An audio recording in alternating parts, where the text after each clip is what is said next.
Welcome back. Let's take a moment, Mr. Jones, to discuss your work outside of the world of environmentalism. You're involved with nonprofit organizations that deal with advocacy and human rights. Let's touch upon that and the progress you've made with that. Well, you know, I've tried to collapse this distinction. We used to, I hope your generation doesn't make this mistake. We used to have this view that you could either be for the planet or you could be for people. You could either be for the environment or you could be for civil rights. You know, it's like you either, you know, hug a tree or hug a child, you know. And I'm like, you have two arms. You could hug both. Like, why is this kind of false distinction? Especially when, you know, from my point of view, it's really about having a stand that says we don't have any throwaway resources. We don't have any throwaway aluminum cans. We don't have any throwaway paper. We don't have any throwaway trees or forests. We don't have any throwaway resources. We also don't have any throwaway people. And so, you know, I had a slogan, which is still my favorite slogan, green jobs, not jails. If you look at some of the tough neighborhoods, I used to do a lot of my work in Oakland, California, the Mission District of San Francisco, Richmond, California, some of the tougher parts of Northern California. We would spend $100,000, $120,000, $140,000 to put a kid in jail, right? You could literally send 3 kids to Yale for the cost of sending 1 kid to jail.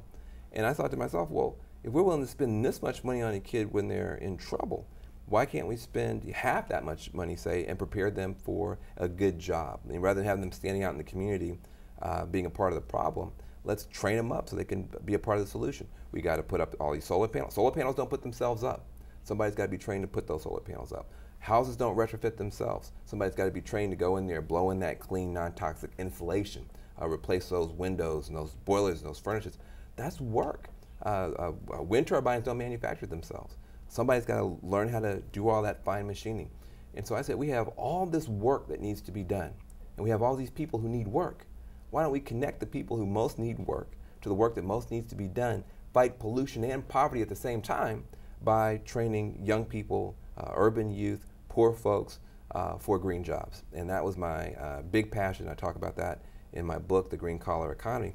And I think the most important thing I can say is these problems are so big, the problems of the economy and the problems of our environment. They can only be solved with entrepreneurship, with innovation. You want to get the power of markets going for the people who need new opportunities.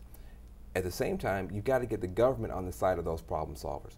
We've got great eco-entrepreneurs. We've got great clean tech investors. They're going all uphill because the laws, the rules are actually against them and for the old pollution-based energy system. And so we've got to get the government on the side of the problem solvers. And the problem solvers are going to be those innovators in the energy sector, those new entrepreneurs. And then we've got to help those entrepreneurs hire and locate in places like Appalachia, in places like Watts, in places like Detroit, where people are struggling. They need work. They want to be able to work, and this can be a way to deal with a number of problems at the same time. And have we seen success in these plans? Have we seen positive results?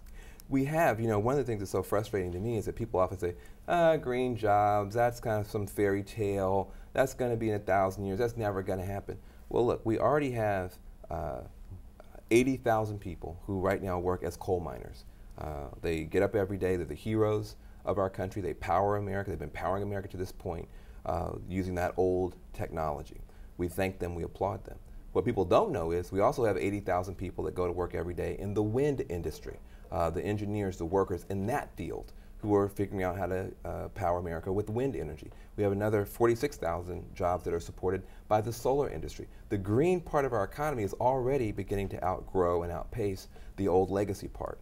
And we've got to, I think, celebrate those kind of successes. The recovery package had a role in that, the President's recovery package, but we've got a long way to go. Thank you so much, Mr. Jones. It was a pleasure having you on the show, and thank you for tuning in to ATV Special Broadcast. Have a good night.